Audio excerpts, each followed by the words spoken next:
Tempat tinggal adalah kebutuhan dasar setiap manusia. Pemenuhan kebutuhan dasar ini tanpa terkecuali, baik untuk warga asli atau pendatang yang bekerja di suatu daerah.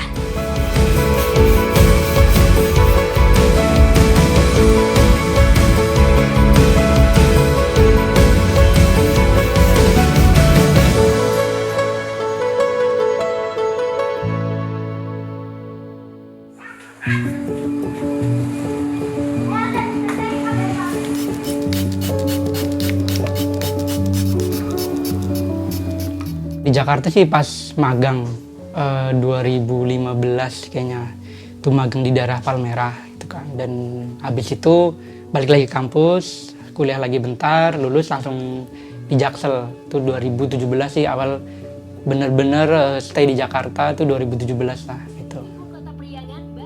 Ya memang waktu itu udah pacaran sama orang Jakarta gitu ya, dan mau nggak mau sih memang harus punya rumah di Jabodetabek lah gitu, tapi nggak punya bayangan tinggal di Jakartanya gitu, karena apalagi rumah di Jakarta kan mahal banget. Aku tuh sama istri tuh kalau nyari barang tuh kan memang bukan lama ya gitu, kita nyari rumah tuh hunting setahun nggak ada yang nemu yang cocok gitu ya. Jadi udah nemu tuh hampir cocok, itu tiba-tiba di situ lingkungannya nggak enak. Terus kalau yang baru-baru itu kan jauh banget tuh, di luar juga kayak dulu di daerah Sudimara misalnya 600 gitu kan, 700 gitu kan. Yang 300 sana lagi, itu jauh banget, di Parung Panjang gitu ya. Terus ada lagi misalnya di daerah-daerah kayak aku udah survei nyampe 3 Raksa, itu jauh banget gitu kan. Itu kayak, wah ini jauh sekali gitu. Naik kereta aja 2 jam misalnya, belum desak-desakan gitu ya, itu jauh banget. Keresahan Rahmat atas mahalnya harga rumah di Jakarta yang dekat dengan pusat perekonomian membuat arsitek seperti Yusing merancang alternatif rumah yang lebih terjangkau secara harga. Ya, sekarang kami mencoba mengembangkan rumah mikro sebagai alternatif hunian yang terjangkau buat masyarakat gitu ya. Karena kemampuan nominal masyarakat dari 10 tahun yang lalu sampai sekarang kira-kira masih sama begitu. Sementara inflasi sudah naik terus, harga material naik terus, harga tukang naik terus. Jadi kami mencoba mencari alternatif supaya membuat rumah yang bisa terjangkau buat masyarakat. Mulai dengan membuat rumah mikro. Ini salah satu model rumah mikro juga yang kita buat, yang lebih bermain begitu ya. Walaupun rumah mikro dia bisa menjadi rumah mikro yang tumbuh. Jadi dengan keterbatasan anggaran kita bisa bikin sebagian dulu. Sebenarnya bangun rumah itu mahal juga, tapi bisa kita kontrol gitu. Artinya ada namanya juga kan, saya dari Pak Yusing juga kan dikasih insight rumah tumbuh gitu ya. Jadi bisa bertahap dulu sesuai dengan kebutuhan kita. Misalnya sekarang anak kita baru 1 gitu ya. Atau mungkin sebelum saya bangun rumah kan itu misal belum punya anak. Oke, baru berdua gitu. Ya udah kamarnya 1 dulu. Gitu, dapur cuma dalam 1 tempat atau mungkin 2 tempat karena tanahnya sempit, 2 lantai aja gitu kan. Itu udah cukup bisa gitu. Terus desainnya nantinya ke depannya kita udah punya gambaran kamar satunya lagi nanti di mana. Terus ininya di mana, dan itu bertahap. Atau misalnya kayak kita belum punya uang buat ngecat. Ya udah jangan ngecat dulu. Itu bisa. Lantainya pakai keramik biasa dulu, nggak usah granit, atau mungkin di plester aja dulu, itu bisa diatur gitu. Dan kalau misal beli rumah kan kita nggak bisa, udah jadi gitu kan. Jadi kayak hal-hal yang belum esensial itu belum dimasukkan ke RAB, belum dimasukkan ke desain gitu. Cuman memang alhamdulillah selang beberapa bulan kalau kita yaudah langsung aja sekalian kayak gitu. Berbicara rumah tidak hanya tentang harga. Ketersediaan lahan untuk membangun rumah, khususnya di sekitar pusat perekonomian, juga menjadi hal yang penting. Ya, memang di beberapa kota seperti Jakarta, Bandung, dan sekitarnya kan kita melihat lahan seolah-olah sudah penuh ya. Tapi sebetulnya dia penuh karena pembangunan yang horizontal gitu. Jadi kalau kita mulai memikirkan untuk densifikasi vertikal, membangun secara vertikal, maka sebetulnya masih banyak kemungkinan untuk kita meningkatkan jumlah hunian secara kapasitas berkali-kali lipat dari yang ada sekarang gitu ya. Sebagai contoh, saya pernah membuat studi lahan perumahan misalnya tahun 2012 gitu. Kalau kita pakai rumah mikro, dia secara landed bisa menjadi 3 keluarga karena rumahnya relatif kecil ya. Tapi kalau dibuat vertikal, maka misalnya 3-4 lantai, itu bisa menjadi 7-8 keluarga di satu lahan yang sama gitu ya. Artinya kan kita tidak perlu terus-menerus membangun dengan membutuhkan tanah baru, tetapi kita bisa memaksimalkan tanah-tanah yang ada di tengah kota, entah itu kampung kota misalnya masih memungkinkan untuk dibuat lebih vertikal, atau tanah-tanah personal yang ukurannya cukup besar 200 meter dan sebagainya, tapi dia hanya dipakai oleh satu keluarga misalnya dengan skala yang lebih luas begitu ya. Jadi kita bisa membuat jumlah hunian lebih banyak di dalam satu lahan existing begitu. Selain menggunakan konsep rumah tumbuh, Rahmat membangun rumahnya di lahan milik orang tua istrinya. Satu lahan dibagi menjadi 3 rumah, rumah orang tua, kakak istrinya, dan rumah miliknya.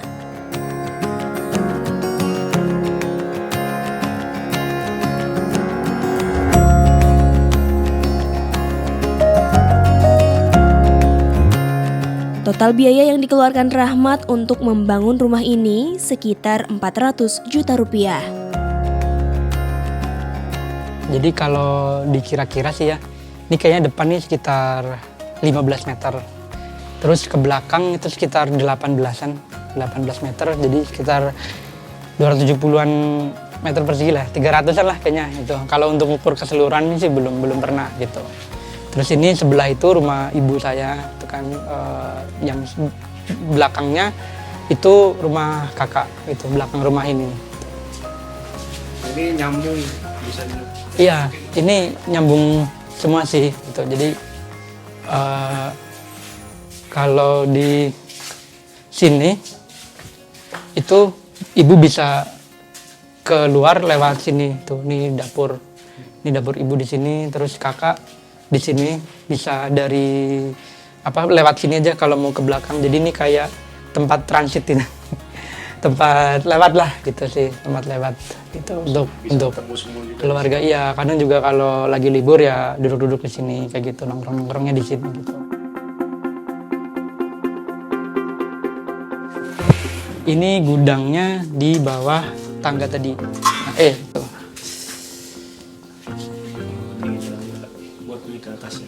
Jadi bawahnya ini buat gudang.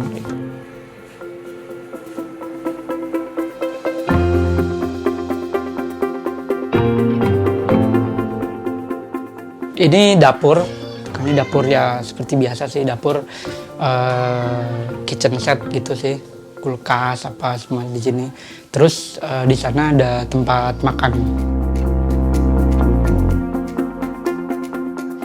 Terus habis itu ini ada apa ya? Nah itu, nah kamar. Nggak bisa mandi mas di sini. Oh, kamar. Jadi ini toilet lah. Kamar gitu kecil ya. ya? Nah, ini kamar kecil gitu di sini. Nah terus ini di belakang ini ada service room atau ruang cuci jemur.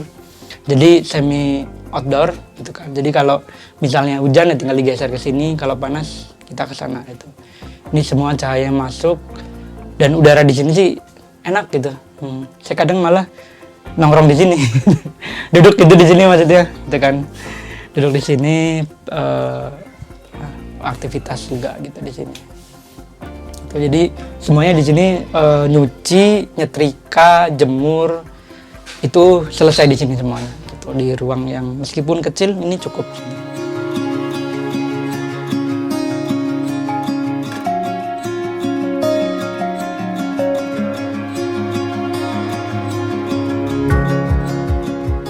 Ini sih ruang kerja itu kan, jadi dibikin panjang nih 2 juga, karena kadang sama istri kerja di sini bareng-bareng kayak gitu. Terus sini ada kamar mandi lagi, nih kamar mandi utama. Tuh, ini juga. Nah ini kalau ini bisa mandi. Ini bener-bener kamar mandi. Dan ukurannya juga lumayan gitu kan. Jadi ini kamar mandi utama. Kalau di atas lagi itu toren air sih. Naiknya dari sini. Nah, ini di sini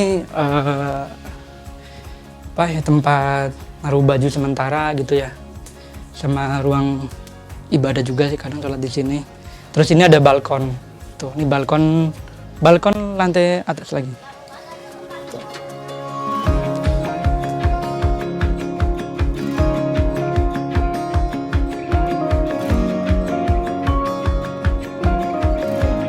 Ini tidurnya di sini itu sih.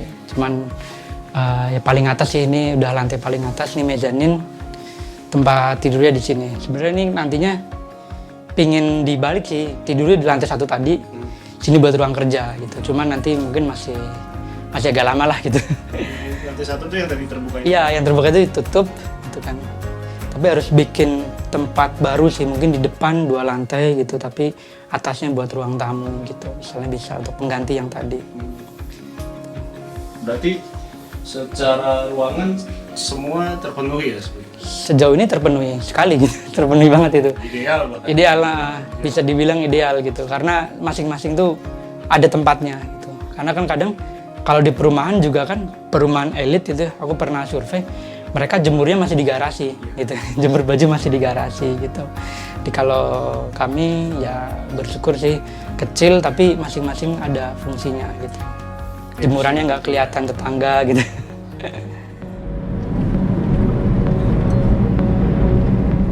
Yang umum terjadi sekarang kan pemerintah menyediakan rusun ya, membangun rusun sewa begitu ya, dan juga developer membangun perumahan-perumahan di pinggiran kota ya, melebar kotanya gitu ya. Akibatnya kan jarak antara pusat-pusat kegiatan kota, pusat bekerja, pasar, tempat belanja, hiburan dan sebagainya itu jauh dari tempat mereka tinggal ya, dan itu mengakibatkan kemacetan, polusi, kualitas udara yang buruk gitu ya. Juga ruang hijau yang terus semakin berkurang dengan pembangunan kota yang horizontal gitu, secara melebar gitu.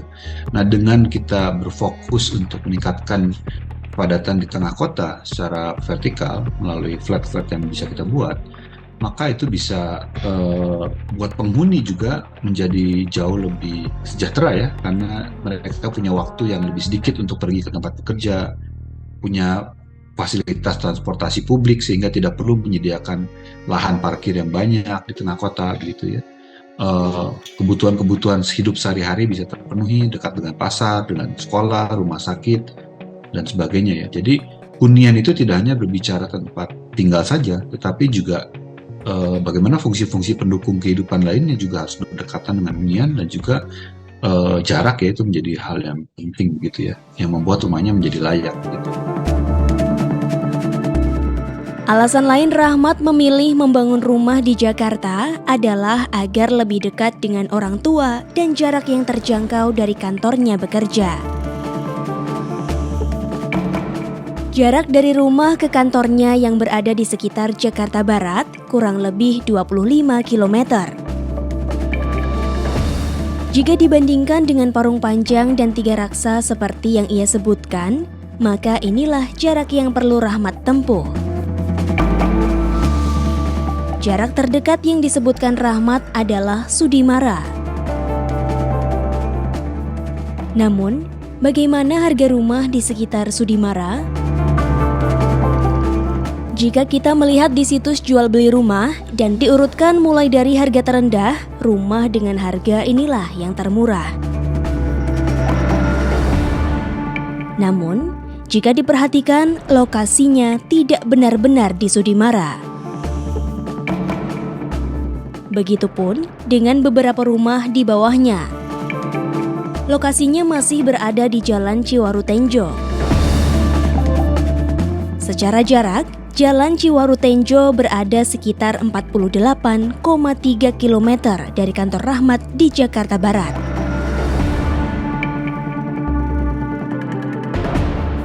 Di halaman berikutnya baru terdapat rumah yang berada di sekitar Sudimara. Namun harganya di atas 800 juta rupiah. Jika pekerja dengan penghasilan UMP Jakarta, yaitu sekitar Rp4.900.000, maka butuh sekitar 14 sampai 15 tahun untuk dapat membeli rumah dengan harga sekitar 800 juta rupiah. Ini pun jika seluruh penghasilannya ditabung. Namun, jika hanya setengah atau bahkan sepertiga dari penghasilannya yang ditabung, maka butuh 30 sampai 40 tahun. Jadi KPR yang bersubsidi itu untuk penghasilan menengah ke bawah, masyarakat berpenghasilan rendah gitu ya, masih bisa mendapatkan hunian bersubsidi ya. Artinya dengan pendapatan maksimal tertentu, nggak bisa besar-besar, dia bisa mendapatkan KPR bersubsidi. Tapi biasanya juga lokasi kan jauh ya, rumah-rumah yang murah itu jauh. Sementara yang di atas nggak masalah, kalau mereka yang punya penghasilan di atas dia bisa ambil, bahkan seringkali investasi malah ya, jadi salah ya, bukan benar-benar membutuhkan rumah dan akhirnya mengambil hak orang lain gitu ya, karena dia punya rumah untuk investasi bukan untuk dimiliki gitu ya. Nah yang tidak dapat itu justru kelas menengah yang tanggung. Dia sebetulnya penghasilannya dengan istrinya bekerja misalnya sudah lebih dari batas KPR bersubsidi karena dia melebihi penghasilan itu. Tetapi dia untuk mengkredit rumah yang mau dia beli itu tidak cukup. Ada yang sampai menghitung baru 50 tahun baru bisa lunas begitu untuk rumah-rumah yang ada sekarang gitu ya, dengan harga pasar gitu ya. Sehingga mereka tidak bisa dapat begitu. Rahmat secara mandiri sudah menemukan solusi untuk memenuhi kebutuhannya. Bagaimana dengan masyarakat lain? Jika KPR bersubsidi dan rusun masih kurang efektif karena lokasinya di pinggiran kota, maka pemerintah perlu mencari cara lain untuk memastikan hak dasar atas hunian setiap warganya terpenuhi. Kalau kita menambahkan kapasitas hunian di kampung kota, misalnya menggunakan dana rusun itu sekitar 400 juta per unit, dengan biaya subsidi bangunan di rusun itu sekitar 2 juta per unit per bulan, gitu ya, kali 5 tahun 120 juta, maka ditambahkan dengan 400 ada 500 jutaan untuk sama seperti halnya rusun sewa, kita bisa membangun tambahan unit hunian sewa di atas rumah-rumah di kampung kota, sambil sekaligus memperbaiki kualitas rumah di kampung kota itu dengan lebih baik. Tentu nanti infrastruktur air, infrastruktur limbah, sampah dan sebagainya, ventilasi dan pencahayaan menjadi lebih baik gitu ya.